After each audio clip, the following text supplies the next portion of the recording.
What was your religious life like growing up? My religious life was very, very, very Catholic. I'm very Mexican household. So our culture, we just practiced. We were Catholic. My mom and dad always made sure that we were always in mass every Sunday. And then once my dad started playing in the choir, we got more involved more during the week. There was the prayer groups, the Grupo de Oración on some days, and then there would be like the Bible studies that he'd help. And then my dad became the choir director, and then that really, really drove us into our faith even more. We'd go to retreats. We would go to all the masses that we would need to play at. If they needed a bilingual mass, we were invited. If they needed a Spanish mass, we were the go-to. So my siblings and I have always been really closely involved with the church, and it's actually been a big thing of why my faith is good, and I always want to spread that. And music is a big thing of my life, and I connect it really a lot with my faith. But mainly, I was very, very Catholic household. What schools have you attended? I have attended a lot of schools. So the area that we ended up moving to in Peoria isn't the best neighborhood. It's more, I guess, low income. And so I went around the schools there. So I went to a really good one that you have to test into called Valeska Hinton around there. But that's only from preschool to first. So once I was in first grade, I transferred kind of between 4 schools until probably my 6th grade year. So after first grade, I went to a school named Garfield for 2nd grade. And the next year I was there for part of 3rd, and then the school kind of was condemned because it had bad buildings and all that. So like midway through 3rd, we had to transfer to a different building. I don't quite remember the name of that. But then after that, for my 4th grade year, my mom tried to get me into a different school, so I wouldn't just go back to Garfield. And I went to Whittier, which it was also a good school, but it was a little far away. So then for 5th grade, we tried the school in the area, and we went to Harrison. I went to Harrison, and that's kind of where they would push all the ESL students. And then during that time, they kept trying to push that I was an ESL student because I didn't have an accent, but I kind of did. So they're like, oh, he needs ESL help. Well, but all my grades showed otherwise. So it was kind of weird. I didn't mind. ESL just was really easy, and it was a reason to get out of class. But my parents did because, I was missing class for something I didn't need. So then the next year, when I was going into 6th grade, I started off at a middle school around the area, which was not the best. And then with me getting in a couple fights and not willing to get bullied, my parents decided to transfer me to a different school in Laux Edison, which was, we definitely had a fight for that one. My parents definitely fought for it. So I had to commute, and then eventually won for me to ride the bus there. And then when I went to my 7th grade year, my parents were really tired of always having to fill out form upon form of me being driven to a better school outside of my area. So they decided to just pay for Catholic school. So they put me at St. Mark's, which is a really great school, and it's kind of how everything kind of fell together because I kept transferring from school to school, and then the schools weren't the best, and then if I was at a good school, I was playing catch up. So my parents were like, all right, let's give you more stability.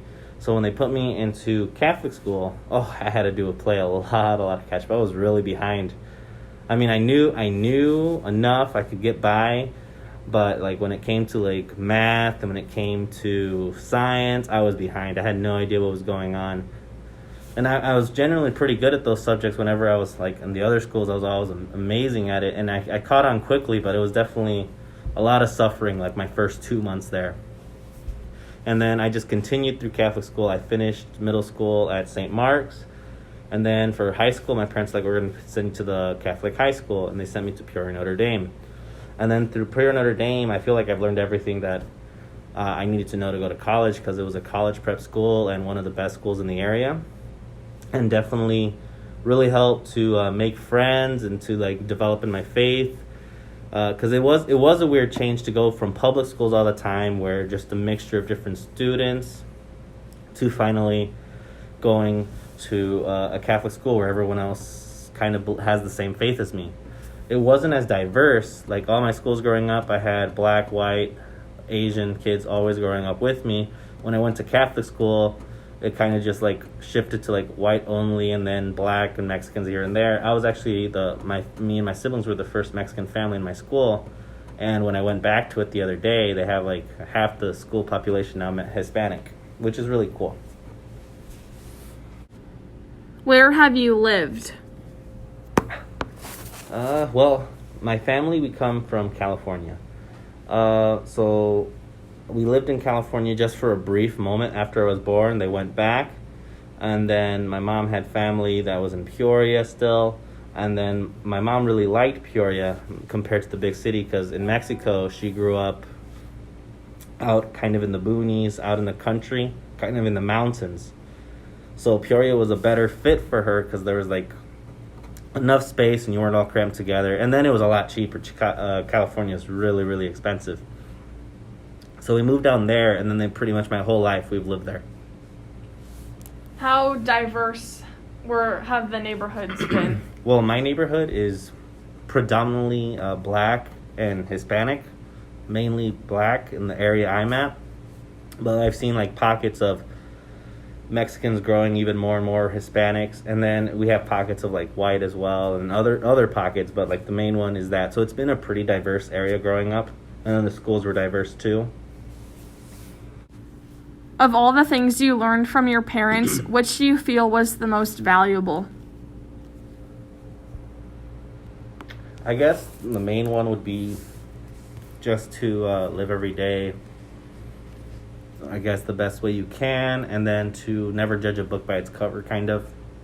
We've always been open to anyone and always been willing to help everyone. My dad's a very giving guy. He'll stop on the side of the road when it's storming if he sees someone stranded, and then sometimes I'm like, why do you have to do that? But then other times I'm like, well, I would want someone to do that for me if I was ever in that situation. And my dad and my mom have always helped us to see that, and like, oh, we can't just think of ourselves at times. We have to think about helping others or the people around us. And I think it's really helped me and my siblings to grow and not be very selfish in many things that we do. We didn't need a lot. We weren't very selfish thinking. And then it also made us create, I guess, better atmospheres with the people around us, because we weren't being very selfish and we were like looking out for them, trying to make them feel comfortable. What is the one thing what is one thing you most want people to remember about you? That's a tough one. I think what I would want people to, remember me most by would be, I would hope that they remember, I'm a pretty outgoing person. They can remember that I was usually a pretty happy-go-lucky guy and always really helpful. I think another thing would be like hardworking and striving to do it. I know sometimes I get caught up in the moment and my pride gets the best of me and I refuse to admit I want help, but I want people to know that despite that, I still keep trying, I keep persevering, and I'm not afraid to humble. I learned about intersectionalities of identity when interviewing Alberto, when he was speaking about how he didn't need ESL help because his English was strong, but all the teachers at his school just assumed he needed help speaking English because of his skin color. I loved interviewing Alberto, and I learned so much about his story. Everything from where he was born to what it's like raising a kid in today's world. It was encouraging, motivating, and interesting to hear what he had to say.